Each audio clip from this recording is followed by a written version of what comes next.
At the beginning, I took it off immediately.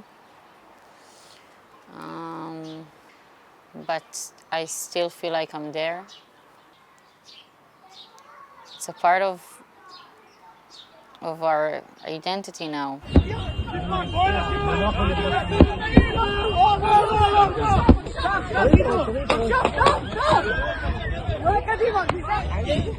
La personne que vous venez d'entendre, c'est Milette. Elle a 27 ans et elle a survécu à la tuerie du Hamas lors du festival Supernova. Cette vidéo, c'est le deuxième épisode de ma série sur ce qui se passe actuellement entre Israël et la Palestine depuis le 7 octobre. Alors le premier épisode, si vous ne l'avez pas encore vu, c'est juste ici. Et je suis allée en Cisjordanie, à Jenin, où je me suis retrouvée au milieu d'un assaut de l'armée israélienne qui a fait 14 morts du côté palestinien. Et dans ce deuxième épisode, comme promis, je vous emmène du côté israélien cette fois-ci. Il y aura ensuite un troisième épisode sur les chrétiens. Alors si ce n'est pas déjà le cas et que vous voulez suivre cette série ainsi que les prochaines vidéos, n'oubliez surtout pas de vous abonner, c'est la meilleure manière de soutenir mon travail.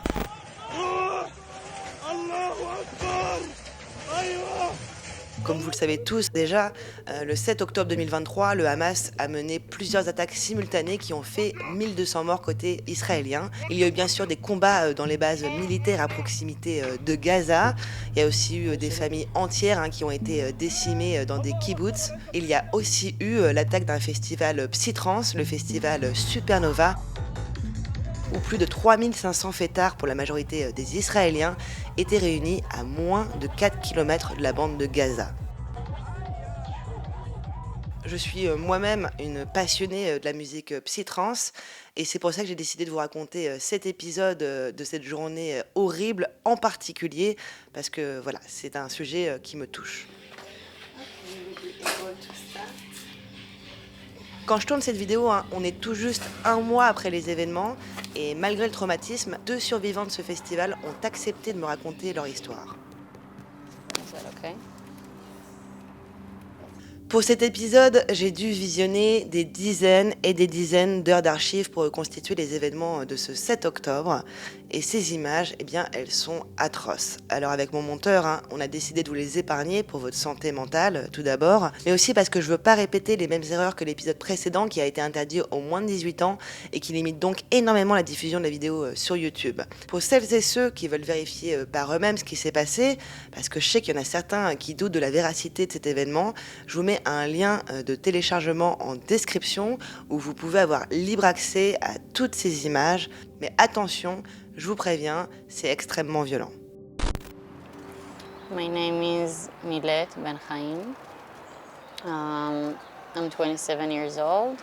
Amir Benatan, 37. I'm a stock trader. I am a big fan of festivals and parties.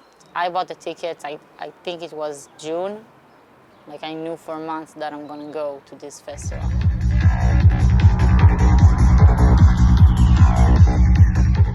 The party started from 5 in the evening, and the music started at 10. The vibe was really, really good. People were happy. Most of the people who go to these parties it's kind of hippies parties, people who believe in peace and love, just come to celebrate.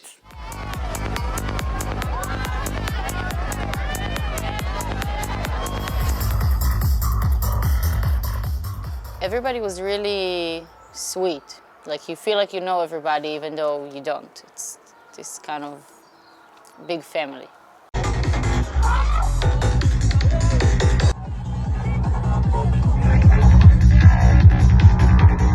It was really good music, I remember. It was really fun dancing.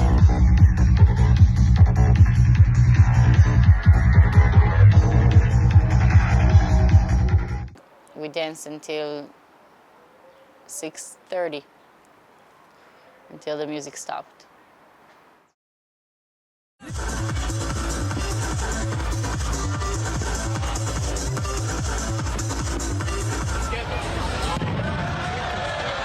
was a bit after sunrise, and the atmosphere was really good. Like, we really enjoyed until then, and then suddenly the music just stopped, like in a second. We didn't understand at the beginning what is happening.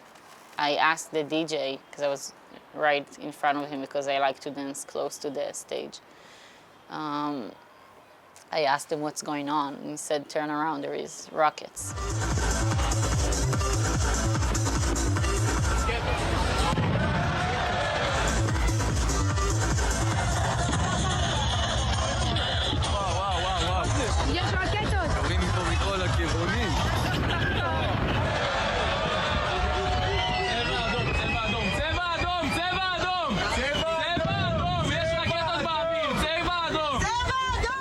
We call it in Hebrew, it's like red color. Red color in this region means that there are rockets being shot.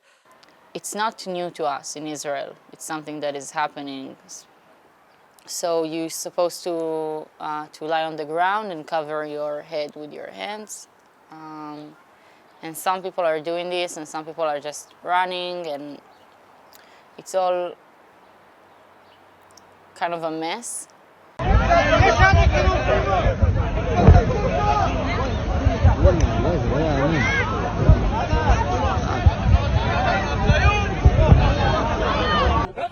יציאת שירות?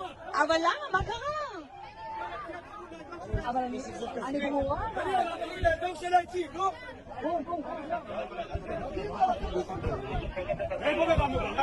מה זה מרחב מוגן?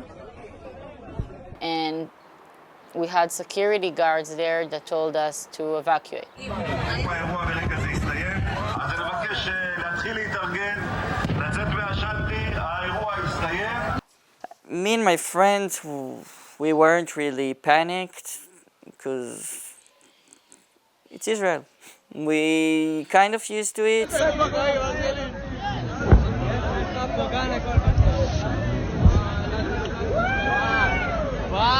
All of my friends were on different kinds of drugs. It's the sunrise, and so it's like usually just before the sunrise, people will go to do, I don't know, whatever it is they want to do, LSD, MD. And I specifically, I didn't use any drugs that night, and so I took the car keys from my friend, and I told him that he can trust me and I will take us out. אין פה כלום, מה הבא? אנחנו בשטח פתוח.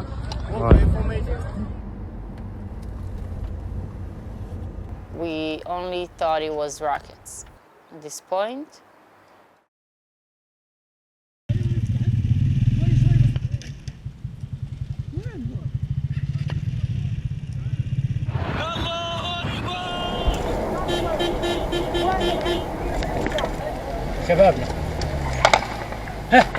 When we arrived to the car, we saw a big line of cars, and we thought, like, we will wait till it starts moving. We were laughing. There was the sunrise, and it was so surrealistic. Like, we are sitting like this in the sunrise, drinking a cup of vodka, and we had fun. Like, we didn't realize what's going on out there.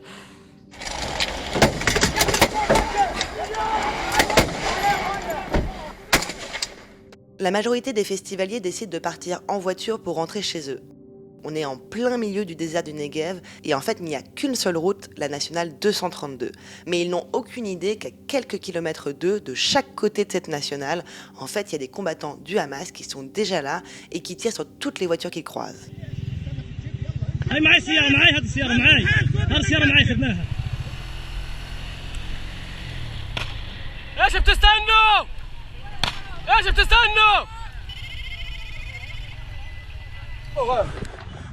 זהו, רד למטה, יא זין! יש להם צלפים, יש שרמוטה. סגן הנה לרכב שלהם מן הטנדר! כנס לפה, יש להם צלפים!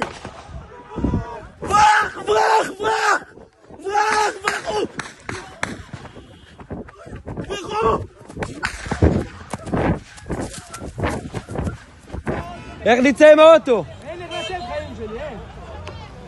ככה כולם, סגל. Amir et Milette sont seulement à quelques centaines de mètres de la zone du festival. En fait, ils sont toujours bloqués par cette file de voitures. Ce qu'ils ne savent pas, c'est que les premiers festivaliers qui sont partis de la zone et qui sont arrivés en premier sur la nationale, eh bien, ils ont immédiatement été abattus par le Hamas et leur véhicule qui est à l'arrêt bloque tous les autres qui sont derrière.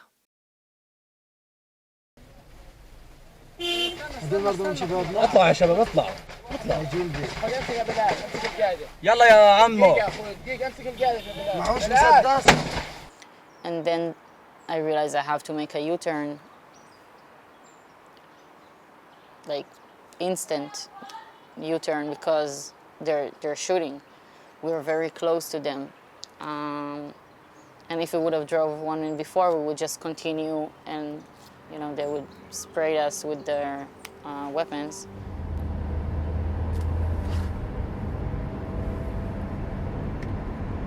After 1 minute,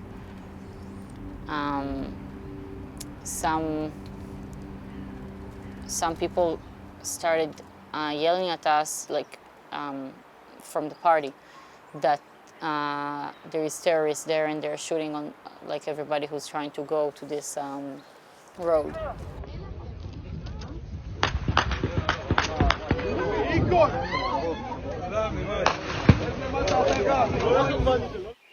People started to run again, and I'm not sure why, because from here, like, everything is a bit like memories start to not fade, but this not very clear. I just sensed it, I just sensed the danger.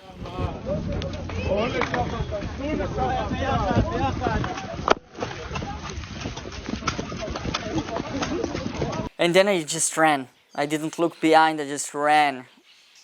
And I ran to one direction, and then also other people came from this direction, and someone said, they're also coming from there. And I just thought to myself, is this real? And then I shortly, I started to, hear the shootings at my direction.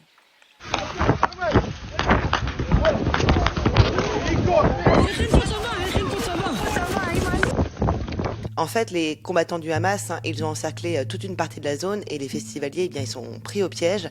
Il n'y a quasiment aucun échappatoire à part partir en direction du désert. Et en fait, à ce moment-là, la police et l'armée israélienne, évidemment, ont déjà été prévenus. Mais comme des bases militaires ont été attaquées en parallèle, c'est la panique. Des centaines de soldats ont été tués et ils n'ont absolument pas les moyens d'intervenir pour le moment. Du coup, les festivaliers, ils sont seuls, désarmés face à des centaines de combattants qui leur tirent dessus en plein désert, en zone totalement découverte.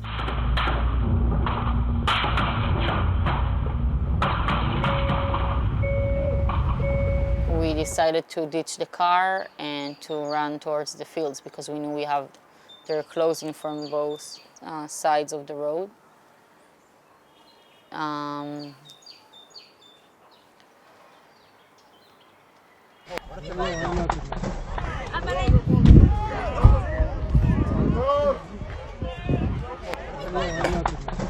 At least, I don't know, maybe like 100 people running from different cars, from different places, maybe even more. It was a lot of people. But the shooting got closer. We started to hear it, I hope you don't know, but when shooting is very close to you, it's like you can hear the whistle. And then started seeing people falling down.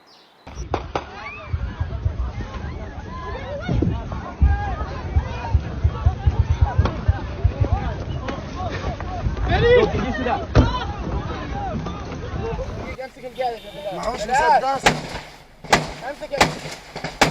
بيشردوا والله قلت لكم خلي اطلاق ابو صايد.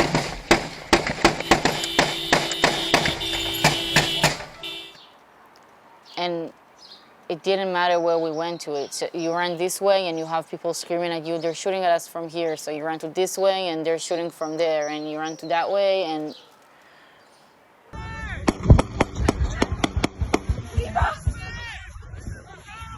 תשכבי!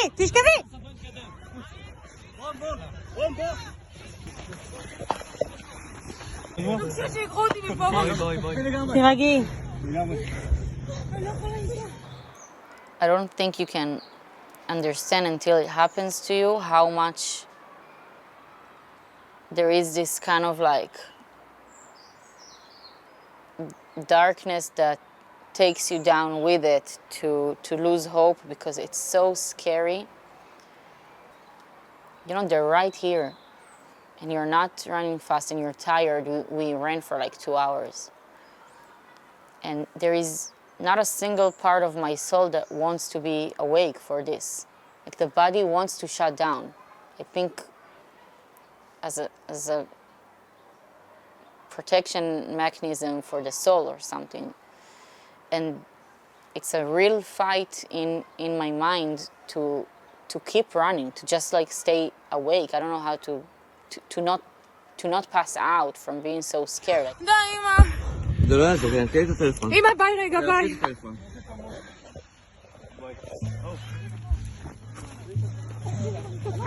Plutôt que de fuir, en fait, il y en a certains qui ont décidé de se cacher dans les toilettes, dans des bennes à ordures.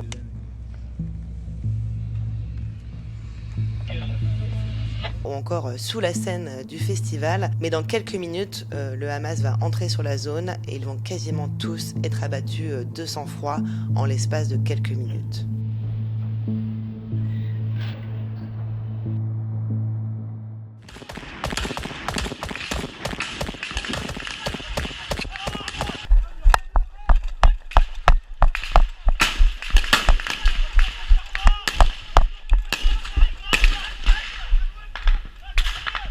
ما عندش اطلاق.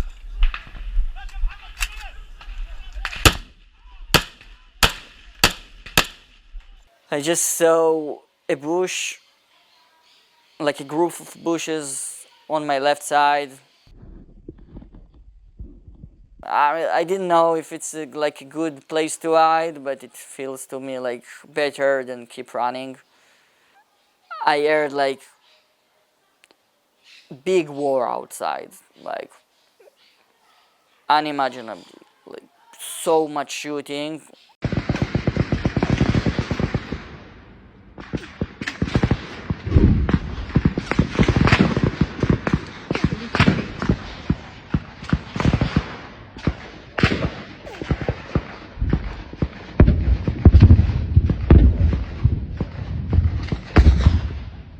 Me and 3 other girls, 2 that I came with and 1 that I didn't know until this very moment. We hide under this kind of like a tree in the bushes. We try to cover ourselves with leaves, with herbs, and you just stay silent because the shooting is getting closer and closer, and you know that if they're gonna hear you. It was really, really scary. I tried to be as much as I could, like on the ground, and not to put my head up because maybe a bullet will cross or something.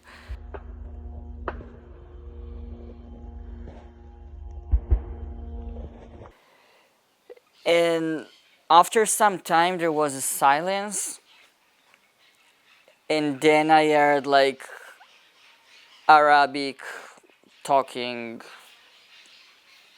near. I don't know, it felt like 10 meters, maybe 20 the most. Yeah, and this was the scariest moment for me, like when I just prayed. You know, I'm not a religious person at all, I would say, like, but this time I just prayed to God for, I don't know, just like. The thing is, I knew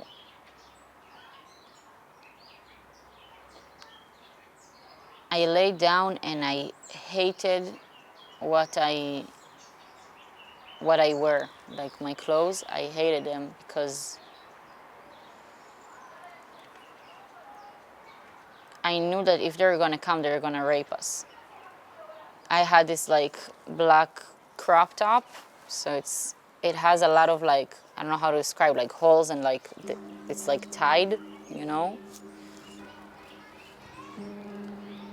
And at this time I didn't know it's happening, but it was very obvious for me that if they're gonna find us, this is what they're gonna do, because this is what they do. It happened before.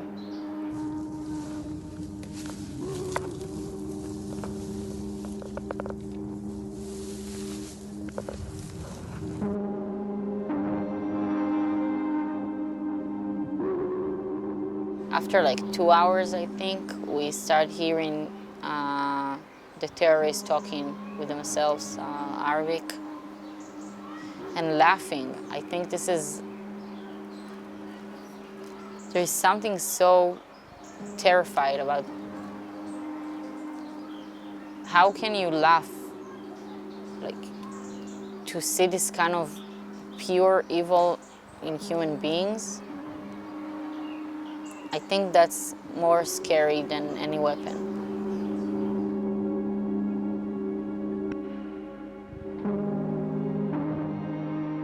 Ce jour-là, 240 Israéliens auraient été capturés et emmenés à Gaza, dont une soixantaine de femmes.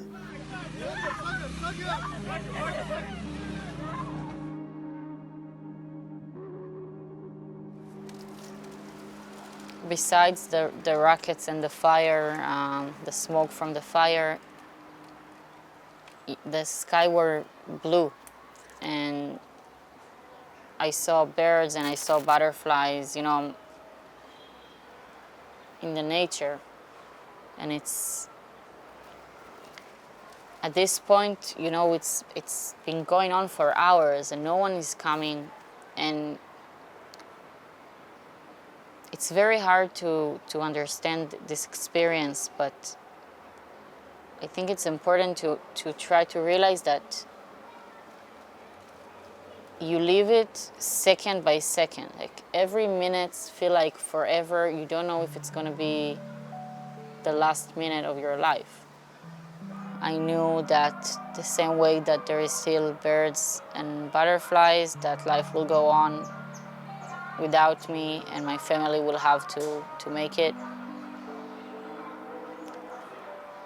At some point I thought about, like, if the terrorists arrive, what would I do?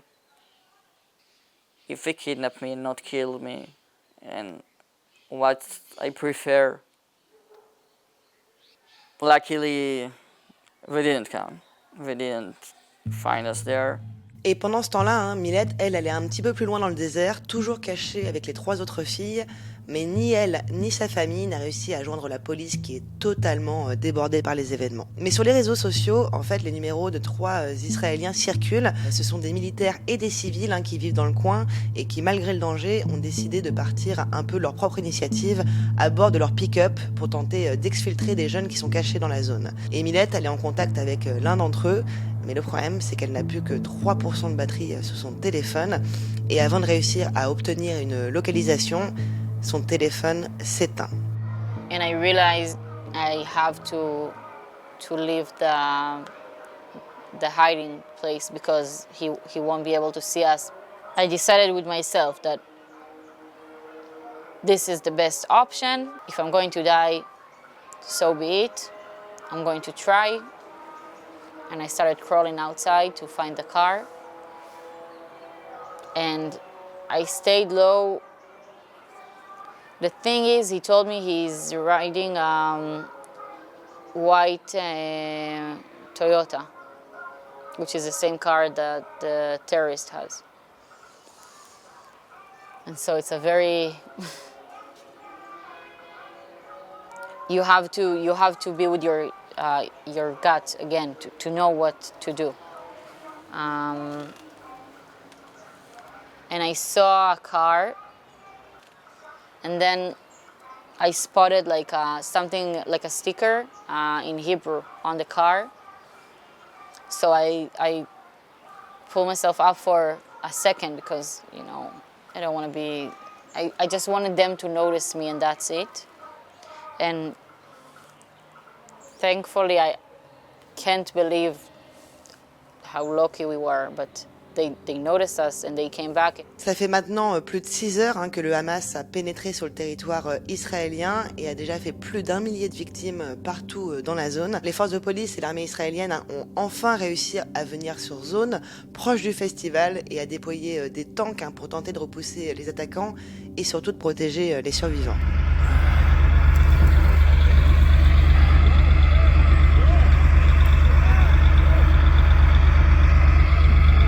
I walked down the road and joined like the police forces there. There were already like a bunch of survivors from the party.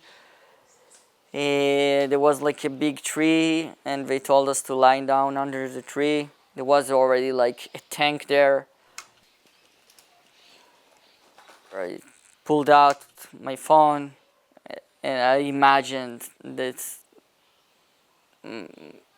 my family are worried and friends, and I just saw like lots of messages and like unanswered calls, and like I wanted to get back to everyone quickly, so I just tried to everyone live. The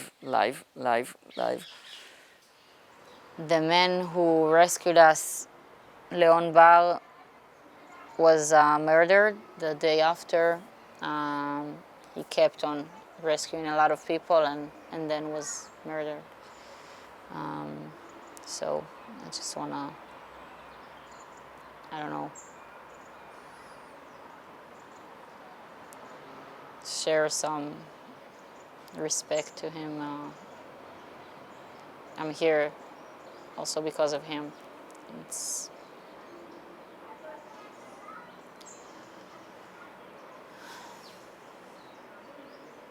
And that's it.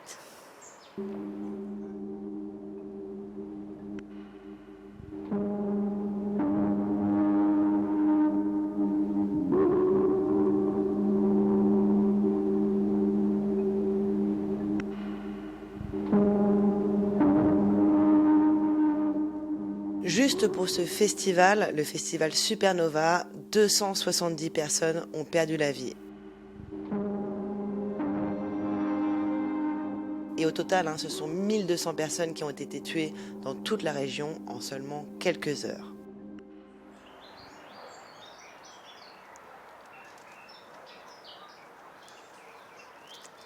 I don't feel the same person. I don't feel at all.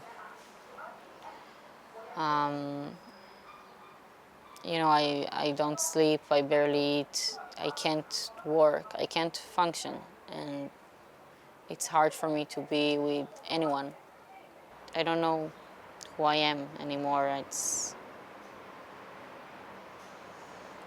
been over a month and I feel like my mental state it's just getting worse and worse.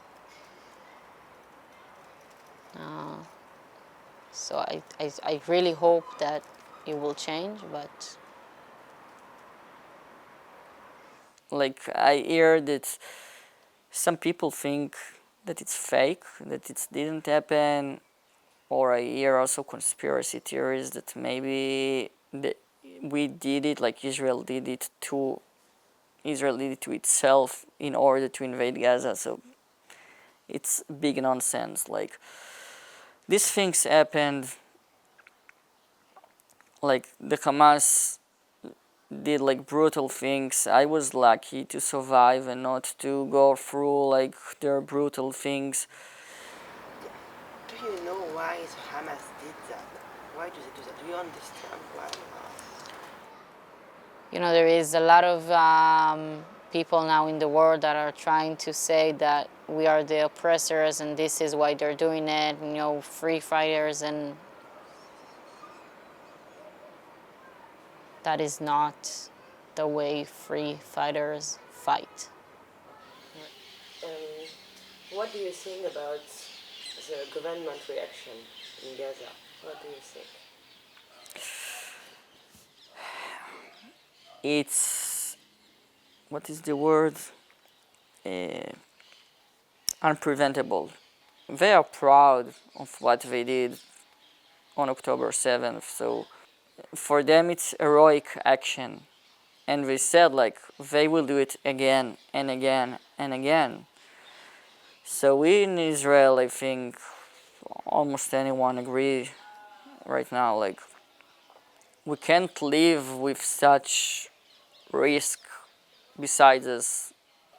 Don't get me wrong, like I know some people think that, I don't know, like we want to kill them all or something like this. No, we don't want to kill them all. We just want to kill the Hamas soldiers. My heart wants to scream to the world, let's just live in peace. But meanwhile, people are being killed and raped, and there is hostages as we speak right now. There is over 200 hostages. Like, I really don't know what we can do besides trying to destroy them and to help every innocent civilian, Arab, Jews, Muslimic, Christian, whatever. We are all on the same side. Beside people who stand up with terrorists, we're all on the same side. We all want peace. We all want civilians to be safe. We want to free Gaza, free Palestine from Hamas. Period. It's easy to find this radical situation that been published because it's radical and to say, oh, but there is this. Yeah, there is radicals everywhere. There is always racist people in every country, unfortunately. But the majority here, we just want peace. We just want to not be afraid to go to a music festival.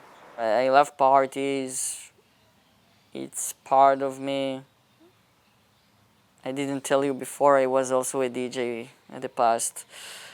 So it's a big part of my life, and I won't let terrorists kill my passion, my love, and my spirit.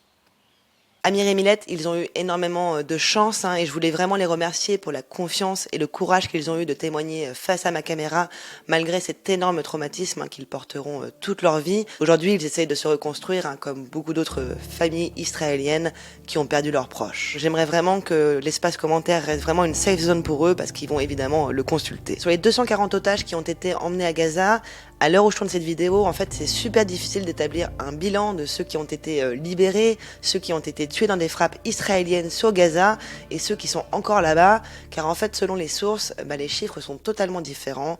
Donc du coup, je préfère m'abstenir. Je pense vraiment qu'il faudra beaucoup de temps pour comprendre la véritable ampleur de ce qui s'est passé le 7 octobre, mais aussi et surtout les répercussions que cette attaque a et aura dans le futur sur les civils palestiniens qui vivent à Gaza. Plusieurs milliers d'hommes, de femmes et d'enfants sont déjà morts sous les bombardements de l'armée israélienne, justement en représailles de ce 7 octobre. Encore une fois, je suis pas là pour vous dire quoi penser, s'il faut être d'un côté comme de l'autre. Moi, je trouve que ce débat n'a vraiment aucun sens. Je suis pas là pour vous parler de politique, je suis là pour vous parler de civils, de gens qui subissent cette guerre.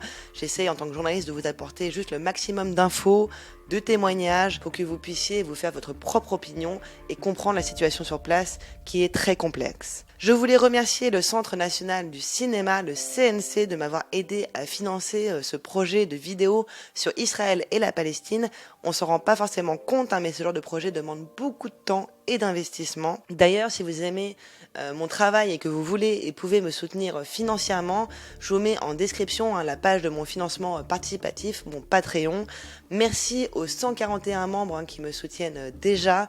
Sans vous, tout ça ne serait pas possible non plus. Merci infiniment. N'oubliez pas non plus de vous abonner, c'est encore plus important pour me soutenir et soutenir mon travail. Comme je vous le disais en début de vidéo, le 3e épisode de cette série, qui sera le 3e et le dernier, donnera cette fois-ci la parole aux chrétiens de Jérusalem, dont on entend très peu parler, alors que beaucoup de problématiques les entourent actuellement, et surtout depuis l'attaque du 7 octobre. Merci beaucoup d'être resté jusqu'à la fin de cette vidéo, je vous souhaite une excellente journée ou soirée, à très bientôt.